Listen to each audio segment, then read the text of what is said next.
Ethiopia has declared Monday a national day of mourning following a failed coup attempt over the weekend. State television has reported on Sunday that the country's chief of staff and at least 3 other senior officials were killed during a coup by an army general in the northern state of Amhara. State media also reported that Amhara's state president, Ambachew Mekene, and his advisor were also killed. The reports also named the region's security head, General Asane Zige, as the orchestrator of the attempted coup.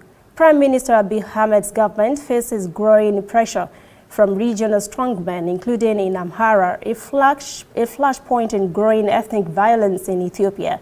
One Addis-based official told Reuters news agency the shooting occurred when federal officials were meeting the state president, an ally of Abiy, to discuss how to rein in the open recruitment of ethnic militias. United Nations reports Ethiopia, a nation of 100 million people, is struggling to contain widespread ethnic violence that has displaced nearly 2.5 million people.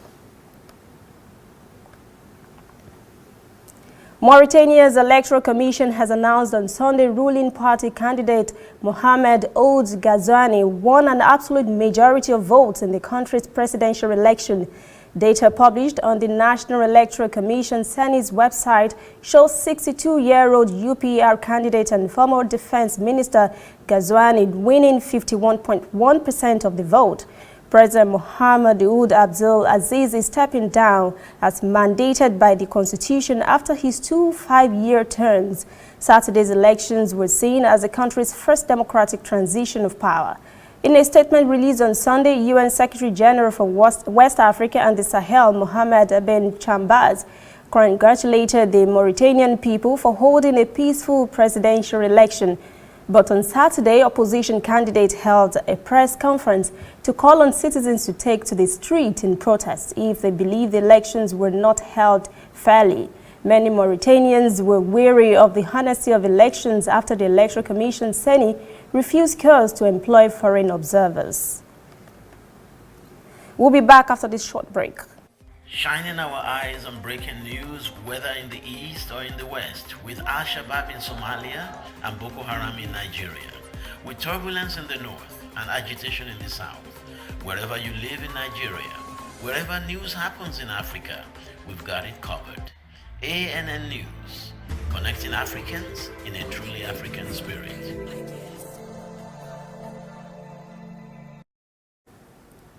The Integrated Food Security Phase Classification, a joint effort by 8 UN and international non-governmental organizations, has released a new report that finds nearly half of all people in the Central African Republic are suffering acute food shortages.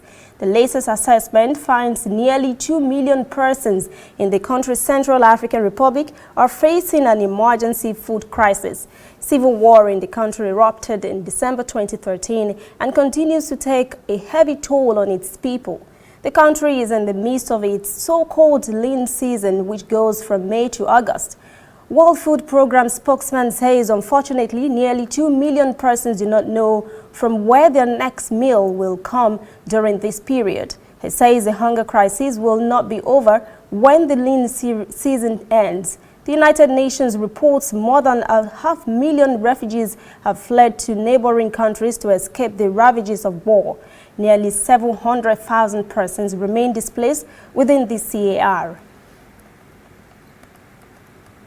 That is ANN News Brief. For details on these and other stories, visit our website annafrica.news. Conversation continues on our social media platforms, Twitter, Instagram and Facebook at ANN Africa TV. I'm Lucy Adeyemi.